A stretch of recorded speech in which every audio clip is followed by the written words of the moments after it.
What happens if the communication that you're expecting has already come and passed, and because of the equipment that we have based on our modern technology, you're unable to pick up the message? Well, I suspect that Seth said that's just a limitation of the technology, as well as other limitations such as the amount of space that SETI has been able to cover over the last 5 decades of their searching. Well, if you were to take the total amount of space that SETI has covered, if you were to take all the water in the world, it would only be an 8-ounce glass of water that they've actually investigated. There's a lot of universe left out there. Yep, there certainly is. There certainly is. I'm not a skeptic. I'm not a believer. I'm in the middle because my background is criminal investigation. And up until now, doing this show for 22 years, I have seen no proof. I have not spoken to anybody that I unequivocally believe. I think that Major Jesse Marcel, when it comes to Roswell, should have been, this guy here bungled an investigation if there was any credible evidence. I believe that so many people want to believe that they are clinging to anything.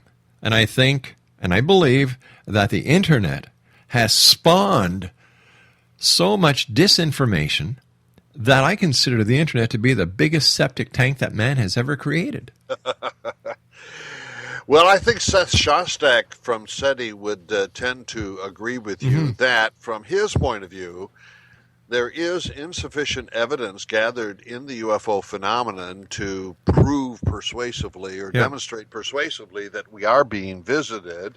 Yet, and I'm sure you've confronted this before, Rob, Stan Friedman would say there's more evidence to prove that we're being visited by ETI than would be necessary to convict a criminal in a court case. And I bet you would disagree with Friedman on that. Huh? I disagree with Friedman on everything. I think that Stanton Friedman is a cult leader. I think that he's revered as a guru. And he's basically not a guru. He's a scientist. He hasn't done anything spectacular when it comes to the UFO and Enigma, except bringing what might have happened in Roswell, New Mexico in 1947 to the public. That's it. Why people revere him, that's up to them, but I certainly don't. Well, Stan is what I would refer to as a nuts and bolt kind of investigator. That is to say, his model is a spacecraft that brings ufonauts here, just like our spacecraft took astronauts to the moon. Yeah. There are many other dimensions to the UFO phenomenon which he stays away from: abductions, paranormal experiences, kind of providential guides, a lot of New Age spirituality, etc. And Stan stays away from that. I tend to like the nuts and bolts ufologists, but the phenomenon is a whole lot bigger than just thinking of the flying saucers or spacecraft. And here we go, Roswell, New Mexico. There has been no evidence to support the claim, any new evidence, with all the investigators that go down there, all the wannabes that go down there. Still, after all these years, nothing new. Nothing new. That's one way to describe the UFO phenomenon, is that fundamentally it has not changed from the early 1950s to the present time. I think in part it's due to the media. As you suggested earlier, you're neither a believer nor a skeptic, but the media really wants, every time there's a UFO report, to find a believer, what does he or she say, and find a skeptic or a debunker, what do they say, and then they're done. Well, that's because it's the media's job to present both sides of the story, and let the person watching the report, reading the report, or listening to the report make up their own mind. Well, that's true, but one of the problems is that there's only one question that the media has asked for 60 years, and there could be other dimensions to the phenomenon. And that's what I try to point out in this book, is that has been cultural influence, cultural impacts by the UFO phenomenon, which has affected to some degree the way we think politically. It capitalizes on our stereotypes of what scientists do, and then very indirectly, it has some impact on religious sensibilities. And I think these things are interesting. I'm talking here as a scholar who studies the matter, and I get interested in lots of things. But these other dimensions, which are complex and nuanced, they don't, get reported in media stories. But still, I think I find them interesting. And if you're neither a skeptic nor a believer, I'll bet you find these other things interesting as well. Sure, I find them interesting. I find them part of the UFO genre. But it's no different than any other aspect of the paranormal. Ghosts, Bigfoot, Loch Ness Monster, lake monsters. You've got all these stories out there that have been around for so long, but because of the internet, bang, everybody wants to, everybody's joining these little clubs, these little groups, and they don't know what the hell they're doing 9 times out of 10. Well, they call themselves investigators and researchers, and they don't have a clue what a real investigation entails, what research entails. But they've got these little buzzwords, they've got these little magnetometers, they've got these little night vision cameras, they've got these little tape recorders. That doesn't make them investigators. The biggest problem within the UFO community, as I see it, is there's a lack of communication between each and every UFO believer, every UFO researcher, every UFO investigator, and every UFO club, including MUFON. Well, I was going to say, do your criticisms apply to MUFON? Sure they do. MUFON's made an attempt to, I wouldn't say professionalize, but certainly to upgrade their investigations. But your criticisms still apply to MUFON investigators, you think? Oh, sure. When Flight 370 disappeared, the MUFON director for the state of Pennsylvania put out a press release that what happened to Flight 370 was the aircraft and crew were abducted by an extraterrestrial UFO. Well, there's probably no way to disprove it at this particular juncture. No, but come on. Let's be real. Stand by. We've got to take a commercial break with the news. Ted Peters is our guest, X-Zone Nation. He's the author of UFOs, God's Chariots, www.tedstimelyketake.com. And we'll be back on the other side of this break. My name is Rob McConnell. This is the X-Zone. Don't go away.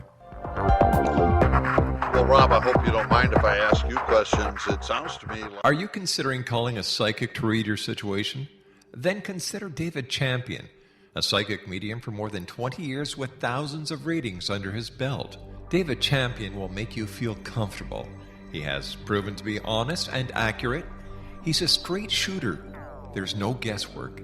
What he sees is what you get. While he is a medium, most of the calls focus on relationships. Not only love, but work, school, neighbors, and more.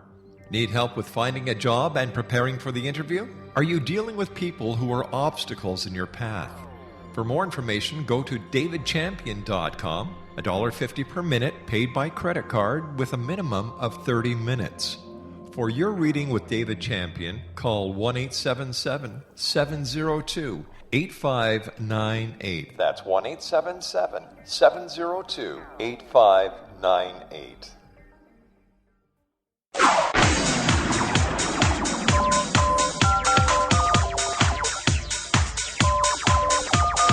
Now you can dial in to listen to the X-Zone Radio Show from anywhere in the world with Rob McConnell 24/7, 365 by dialing 213-401-0080. That's 213-401-0080. If you have a mobile phone or landline, the X-Zone Radio Show with Rob McConnell is now at your beck and call at 213-401-0080. That's 213-401-0080, 24/7, 365.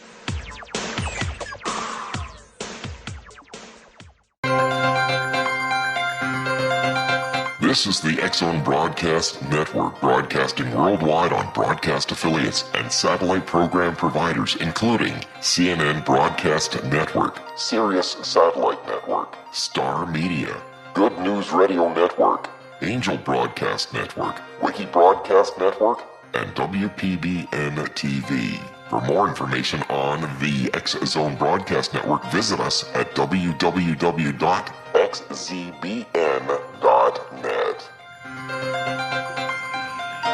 Exonation, Ted Peters is our guest this hour. He's the author of UFOs, God's Chariots. His website is www.tedstimelytake.com. You know, Ted, like you and I were talking during the news break, I want to believe. I really do. Because something inside each and every one of us would love to know that what may be out there is out there. But after 22 years doing this show, over 3,800 interviews, doing the show from everywhere from Las Vegas to Florida, from Florida throughout the Caribbean, Mexico, across Canada, nothing. No evidence. No undeniable photograph. Why, in your opinion, as a theological expert here, why is it that people want to believe in UFOs? What is it that in the human psyche that intrigues people to the point that they, in many cases, devote every spare moment to it? What is in the human psyche? And now I think you're getting to a really good question. We've left the objective question behind. Now we're going to take a look at the subjective one. And I do propose some answers here in the book. I think, A, outer space is naturally inspiring. B, we want salvation, and wouldn't it be wonderful if a more highly evolved society could bring salvation to our planet? And C, we want to be important, and nothing could be more important than having an event like this. So I refer to this as a myth. It's a myth in the sense that it's like a pair of glasses that we put on and we interpret anomalous stimuli, anomalous experiences in terms of this myth, and it gives it meaning.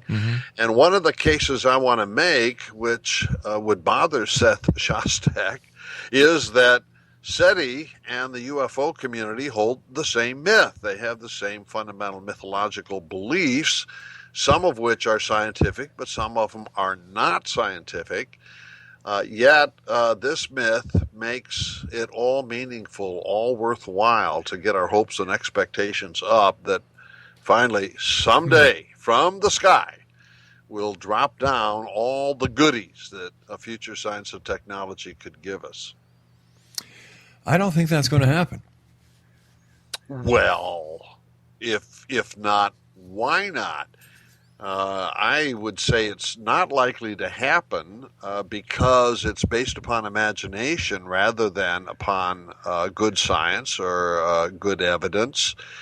You know the ETI myth is coming when you hear a phrase such as, maybe those intelligent creatures on another planet have evolved longer than we have. As soon as you hear that phrase, they've evolved longer than we have, A, you're leaving science. B, the myth is now beginning to take structure, because what happens, and you hear this amongst UFO people and SETI people and sometimes NASA people as well, is the idea that evolution is progressive, that somehow or other evolution goes from the simple to the complex, from the stupid to the intelligent, from the religious to the scientific, and you can just see the ideology building. And so if an extraterrestrial civilization has advanced certain hundreds of years, thousands of years, or millions of years, just think of all the progress they would have gotten through, not just nuclear war, but also the cesspool of the internet, which you